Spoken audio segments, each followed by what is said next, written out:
بدلتا جا رہا ہے دن بدن نقشہ زمانے کا، ارادہ تو نہیں مالک کہیں دنیا مٹانے کا۔ مشکلیں دینے والوں سے بڑا مشکلوں سے نکالنے والا ہے، یہ بات سمجھ آ جائے تو مشکل زیادہ دیر تک مشکل نہیں رہتی۔ امید کبھی نہ چھوڑنا، کل کا دن آج سے بہتر ہوگا انشاءاللہ۔ دولت مٹی کی طرح ہے اور مٹی پاؤں کے نیچے رہنی چاہیے۔ اگر سر پر چڑھاؤ گے تو قبر بن جائے گی، اور قبریں زندہ انسانوں کے لیے نہیں ہوتی۔ دعاؤں کا رنگ نہیں ہوتا، مگر جب یہ رنگ لاتی ہیں تو زندگی میں رنگ بھر جاتے ہیں۔ جو ذات رات کو درختوں پر بیٹھے پرندوں کو نیند میں گرنے نہیں دیتی، وہ ذات انسان کو کیسے بے یار و مددگار چھوڑ سکتی ہے۔ دوران گفتگو محض کسی کو نیچا دکھانے کے لیے غیر ضروری تنقید احساس کمتری کو ظاہر کرتی ہے۔ ایک سلجھا ہوا انسان بلا وجہ کڑوے اور تلخ لہجے میں بات نہیں کرتا۔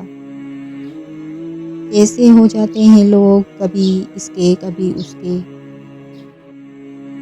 عزت اتنی ہی دو جتنی کہ کوئی قابل ہو، اگر اس سے زیادہ دو گے تو اپنی عزت کھو دو گے۔ وضاحت کے چکر میں اپنا وقت برباد مت کرو، لوگ وہی سنتے ہیں جو وہ سننا چاہتے ہیں۔ تہجد پڑھتے ہیں مگر اپنے بھائی سے بول چال نہیں رکھتے، ہر نیک کام کرتے ہیں مگر غیبت نہیں چھوڑتے۔ اپنی نیکیاں ایسی ہتھیلی میں جمع نہ کریں جس میں سوراخ ہو۔ اگر آنکھ کی بینائی ختم ہو جائے تو انسان رات اور دن میں فرق نہیں کر سکتا، اسی طرح دل اندھا ہو جائے تو انسان حق اور باطل میں فرق نہیں کر سکتا۔ جس نے گنہگاروں کی دنیا اتنی حسین بنا دی، سوچو اس کی جنت کتنی حسین ہوگی۔ بے شک اپنے کپڑے اور جوتے خاص موقع کے لیے رکھنا بند کر دیں، جب بھی ہو سکے پہنیں، آج کل زندہ رہنا ہی خاص موقع ہے۔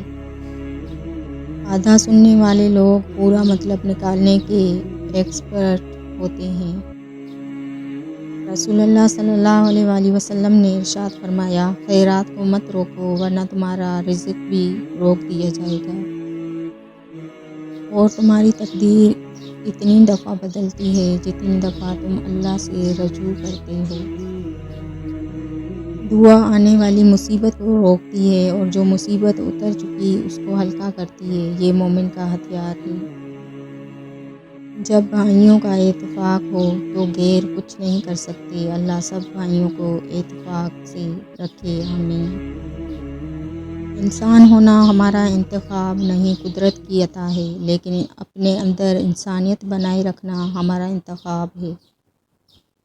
تعلقات اکثر قصور سے نہیں، ذہن کے فتور سے خراب ہوتے ہیں۔ قبر کے باہر یا قبر کے اندر کسی ایک جگہ تو مشقت اٹھانی پڑے گی۔ بیٹے نعمت ہیں اور نعمتوں کا حساب لیا جائے گا، بیٹیاں رحمت ہیں اور رحمتوں کا کوئی حساب نہیں۔ اگر کبھی کسی چیز کا غرور آنے لگے تو ایک چکر قبرستان کا لگا لیا کرو، وہاں آپ سے بھی بہتر انسان مٹی کے نیچے دفن ہیں۔ جتنا تم میں صبر ہوگا اتنا زیادہ تمہاری دعاؤں میں اثر ہوگا۔ دھیان رہے کہ روٹھی ہوئی خاموشی سے بولتی ہوئی شکایتیں اچھی ہوتی ہیں۔ رشتوں کی بقا کے لیے رابطے ضروری نہیں، کیونکہ بھول جانے سے تو اپنے ہاتھوں سے لگائے درخت بھی سوکھ جاتے ہیں۔